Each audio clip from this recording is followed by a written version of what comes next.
종합제 TV 시청자 여러분 안녕하십니까. 2021년 1월 7일 오후 2시입니다. 오늘 새벽에 미국 워싱턴에서 있었던 미국 의사당 점거 사건이라고 할까요? 습격 사건. 정치적으로 이야기하면 트럼프의 선동에 의한 반란, 인설렉션은 트럼프가 분신자살, 정치적 분신자살을 한 것이라고 보면 딱 정확합니다. 트럼프가 기고만장하면서 자기 지지자들을 선동했더니 이 사람들이 209년 만에 처음으로 민주주의의 성전이라고 불리는 의사당을 점거해가지고 행패를 부리고 그 중에 한 사람은 총 맞아 죽고 하는 이런 일대 난장판이 벌어졌습니다. 그것이 중계되면서 미국 사람들이 이제 트럼프를 응징하는 수순에 접어들었다고 생각됩니다. 미국 사람들이 참을성이 많아요. 화를 좀 내지 않습니다. 그러니까 한 번 내면은 끝장을 보는 게 미국 사람인데 트럼프가 딱 걸려들었습니다. 이제 미국의 여론이 폭발하고 있습니다. 공화당도 이제 정신 차리고 있습니다. 펜스, 맥코넬 이런 지도부가 등을 돌리고 있습니다. 테드 크루즈 같은 바보 같은 저 텍사스의 상원 의원 정도 아주 줄을 잘못 써가지고 지금 아마 헤어나는 마지막 날이 오늘이 될 것인데 글쎄요. 자, 미국 의회의 이제 바이든 당선 확인 절차는 지금 계속되고 있습니다. 밤을 새워서 토론을 하고 있는데 아리조나 주의 11표를 받아들일 수 없다고 주장한 공화당의 이의 제기에 대해서 하원과 상원이 각각 나누어져서 토론하고 결론을 내렸습니다. 양쪽에서 다 부결이 됐습니다. 자, 다시 이제 회의가 진행됩니다. 또 다른 주가 나오면 또 반대하는 사람이 있으면 또 이런 식으로 반복되게 토론 결이 계속 이게 이어질 것 같은데 상당히 시간이 오래 걸릴 것 같습니다. 결론은 딱 정해졌죠. 마이크 펜스가 이야기할 겁니다. 바이든 대통령 당선을 선언합니다. 이렇게 되겠죠. 여러 사람들이 지금 글을 올리고 있는데 미국 전직 내 대통령이 나왔습니다. 분노의 성명서를 내어놓았습니다. 생존 내 대통령 브락 오바마 바로 전임자, 조지 W 부시, 빌 클린턴, 지미 카터, 부시를 빼고는 세 사람이 민주당 소속입니다. 오바마는 이렇게 이야기했습니다. 역사는 현직 대통령이 선동한 오늘의 의사당 점거 폭동을 우리나라의 수치요 큰 불명예로 기억할 것이다. 공화당 지도자들은 이 불을 끌 것인지 선동을 계속할 것인지 결정해야 한다. 부시 대통령은 전 대통령은 이렇게 이야기했습니다. 선거 결과에 승복하지 않는 것은 후진국에나 있을 수 있는 일이지 바나나 리퍼블릭이라는 표현을 썼습니다. 우리나라에서 일어나서는 안 될 일이었다. 선거 이후 일부 정치 지도자들이 보여준 경솔한 행동에 경악했다. 우리의 제도와 우리의 전통과 우리의 법 집행기관에 대한 존경심의 결여에 놀랐다. 거짓에 선동당한 자들이 의사당을 습격했다. 클린턴은 이렇게 좀 독설을 퍼부었습니다. 4년간에 걸친 정치 독극물이 기름을 부었다. 그들은 고의적으로 거짓 정보를 퍼뜨리고 우리의 제도를 불신했다. 트럼프와 그 열렬한 추종자들이 성냥불을 끄었다. 선거는 자유로웠고 공정했으며 결과는 확정되었다. 헌법에 따라 평화로운 정부 이양을 끝내야 한다. 지미 카터 전 대통령은 이건 국가적 비극이다. 내셔널 트레저디라고 했습니다. 조갑제닷컴에 좋은 글을 쓰시는 무학산이라는 회원이 쓴 글이 요게 그런 점잖은 말보다도 가장 정확한 표현이 아닌가 생각됩니다. 트럼프가 미쳤다. 이 말밖에 나오지 않는다. 제정신이라면 감히 저러겠나. 끌고 가서 치매 검사를 받게 하든지 정신병원에 쳐넣든지 해야 될 판이다. 트럼프가 지지자를 선동하고 지지자들은 의사당에 난입, 점거한 바람에 바이든의 승리를 확정지을 회의가 중단되었다는 것이다. 트럼프가 처음 대통령 선거에 출마했을 때 트럼프 미쳤다는 비판이 많았다. 무슨 소리냐고 반론하는 이들도 있었지만 지금 와서 보면은 정확한 판단이었음이 증명된 것이다. 트럼프가 선거 결과를 놓고 부정선거니 외국에 뭐 어쨌느냐 하면서 외국이 뭐 어쨌느냐 하며 시끄럽게 굴었었다. 현직 대통령으로서 선거에 진 것이 부끄러워 저러겠지 여겼고 저러다 말겠거니 생각했다. 그러나 그게 아니었다. 미국 대통령이 토인으로 변해서 아프리카에서나 있을 법한 짓을 저질렀다. 미국에서는 꿈도 못 꿀 저런 짓을 하니 슬로 그의 주장이 진실일지라도 그런 진실은 믿지 않는 게 바람직하겠다. 만약 트럼프가 북한에서 태어났다면 김정은 20배의 독재자가 되고도 남았겠다. 20년 전 부시와 고의 선거 결과 득표수가 너무나 엇비슷하여 재검표를 하게 되었다. 당시 연방대법원은 선거인단 선출 시한이 지났기 때문에 더 이상의 재검표는 위헌이라고 결정했다. 이에 엘 고어 후보는 대법원 결정에 절대로 동의할 수 없지만 받아들이겠습니다 하며 아름답게 패배를 인정했다. 희생정신과 애국심 그리고 인품에선 그가 승자였던 것이다. 우리는 미국이 괜히 미국이 아니었구나. 역시 1등 국가답다고 부러워했다.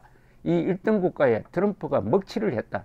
미국이 돌연변이로 코로나로 치면 변종이다. 중국이 놀리지 않고 있는 게 다행이다.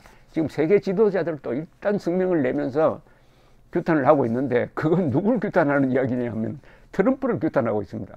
세계가 트럼프를 규탄하고 있는데 유일하게 트럼프 편을 들고 있는 사람들이 한국에 우파를 자청하는 사람들이 들어있죠. 그런데 마이크 펜스가 막판에 가서 자기의 본색을 드러냈습니다. 좋은 본색을 드러냈습니다. 마이크 펜스가 트럼프로부터 선거를 뒤집어 달라고 압박을 받다가 오늘 사회하러 가기 직전에 백악관을 통해서 성명서를 배부를 했습니다. 이 성명서는 상당히 명문입니다. 그러면서 지금 사회를 잘 보고 있습니다. 그 성명서를 번역한 걸 제가 읽어드리겠습니다. 친애한 동료 여러분, 오늘 의회는 미국 역사상 59번째로 합동회의를 열어 미 합중국 대통령에 대한 선거인단 수를 계산하게 됩니다. 헌법에 따라 저는 부통령이자 상원의장으로서 이 회의를 주재하는 임무를 부여받게 됐습니다. 투표에 이상한 점이 발견되고 선거 당국자들이 각 주의 선거법을 위반했다는 중대한 의혹이 제기된 선거였습니다. 이번 선거의 무결성에 대한 우려를 갖고 있는 수백만 명의 미국인들의 심정을 알고 있습니다. 미국인들이 미국의 대통령을 선출합니다. 이들은 법에 따라 자유롭고 공정한 선거를 요구하고 선거에 불법 행위가 있었을 때 완전한 조사를 요구할 권리가 있습니다. 회의를 주재하는 저는 이런 우려들이 미국의 의회에서 공정하고 공개적으로 논의될 수 있도록 할 의무가 있습니다. 문제를 제기하는 주장들은 발언권을 갖게 될 것이고 증거도 제시될 것입니다. 그리고 미국인들이 선출한 의원들이 결정을 내리게 될 것입니다. 우리의 건국의 아버지들은 1787년 선거인단 제도를 만들었습니다. 이는 1789년에 처음 사용되었습니다. 정당들이 탄생함에 따라 선거인단 제도는 1804년에 수정되었습니다. 선거인단이 대통령과 부통령을 따로 선출하도록 한 것입니다.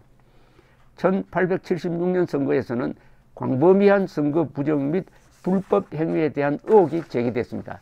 논란이 된 이 선거 이후 의회는 10여 년의 시간을 들여 새로운 법과 절차를 만들어냈습니다.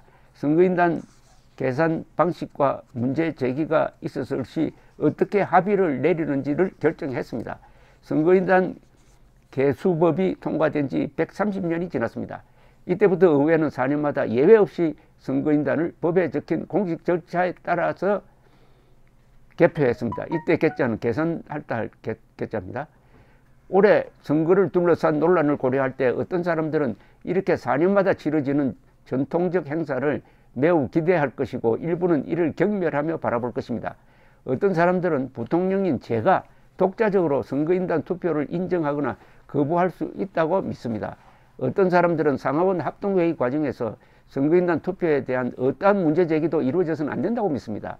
미국은 헌법과 법 그리고 역사를 신중히 연구한 결과 미국의 헌법과 법 그리고 역사를 신중히 연구한 결과 저는 두 주장 모두 옳지 않다는 판단에 이르게 되었습니다. 헌법에 따라 대통령은 연방정부의 최고 경영자입니다. 미국인들의 삶에 영향을 끼치는 엄청난 힘을 갖고 있습니다. 대통령직은 미국인들의 소유물입니다. 오직 미국인들만이 이를 가질 수 있습니다. 연방법에 따르면 대통령 선거에 대한 논쟁이 생겼을 시 국민들이 선출한 사람들이 민주적 절차에 따라 증거를 검토하고 분쟁을 해소하도록 하고 있습니다. 우리 건국의 아버지들은 권력이 한 곳에 집중되는 것에 매우 회의적이었습니다. 이들은 미국의 헌법에 따라 삼권 분립과 견제와 균형을 기반으로 한 공화국을 만들었습니다. 지금 제가 읽어드리는 것은 펜스 부통령이 사실상 양심선언하는 겁니다. 트럼프를 향해서 발표한 성명서를 제가 대독을 해드리고 있습니다. 대통령 선거의 분쟁에 대해 부통령이 독자적으로 결정을 내리는 것은 건국의 아버지들의 설계에 완전히 위배될 것입니다. 헌법을 사랑하는 역사학도이자 건국의 아버지들을 공경하는 저는 이들이 부통령에게 독자적 권한을 주어 상하원 합동회의에서 선거인단을 계산하도록 할 의도가 없었다고 믿습니다. 그러니까 부통령에게 별도로 권한을 주어가지고 선거인단 표를 자기 멋대로 계산할 수 있는 권리를 주지 않았다, 이런 이야기입니다. 또한 미국 역사에서 이런 권한을 주장한 부통령은 아무도 없었습니다. 합동회의를 주재했던 부통령들은 모두 일관되게 선거인단 개수법, 계산법을 따랐습니다. 이들이 속한 정당이나 자신이 후보로서 패배하게 되더라도 이 절차를 제대로 따랐습니다. 엘 고어나 과거에 닉슨이 그랬습니다. 저는 헌법을 따르고 수호하겠다는 맹세를 했습니다. 이를 고려한 저는 어떤 선거인단 투표는 인정하고 어떤 선거인단 투표는 거절할지를 결정할 독자적 권한이 있다는 주장을 할 수 없다는 판단을 내렸습니다. 나에게는 그런 권한이 없다. 법대로 한다. 트럼프는 펜스 당신만 뒤집어 주면 좋겠다. 만약 뒤집어 주지 않으면 가만두지 않겠다. 뭐 이런 식으로 막 협박을 했습니다. 그러니까 이 미쳤다는 표현밖에 더 할 게 있습니까? 아니 1억 5천만 명이 투표한 결과를 부통령 혼자서 뒤집을 수 있다, 뒤집으라고 하는 그런 자가 있다면 그 정신병동에 가야지. 이 자가 지금 백악관에서 핵미사일 발사 보탄을 누를 수 있는 권리를 갖고 있다는 것은 사실 끔찍한 것이고, 미국에서 지금 한 보름 남았지만 지금이라도 쫓아내야 한다 라고 주장하는 게 이게 과격한 이야기가 아닙니다. 다시 펜스 이야기입니다. 4년 전 저는 가족들에게 둘러싸인 채 헌법을 따르고 수호하겠다는 맹세를 했습니다. 이때 저는 하나님 부디 저를 살펴주시옵소서, So help me God이라는 말로 맹세를 마쳤습니다. 오늘 저는 미국 국민들에게 한 맹세와 전능하신 하나님에게 한 제 맹세를 지킬 것이라는 점을 약속합니다. 상하원 합동회의가 열리면 여러 주의 선거인단 인증서를 개봉하고 상원 의원과 하원 의원들의 문제 제기를 듣도록 하는 제 의무를 다하겠습니다. 그리고 우리는 헌법과 법, 역사와 일치하게 대통령과 부통령에 대한 선거인단 수를 계산할 것입니다. 그러니 하나님 부디 저를 살펴주시옵소서. 아주 명문입니다. 감사합니다.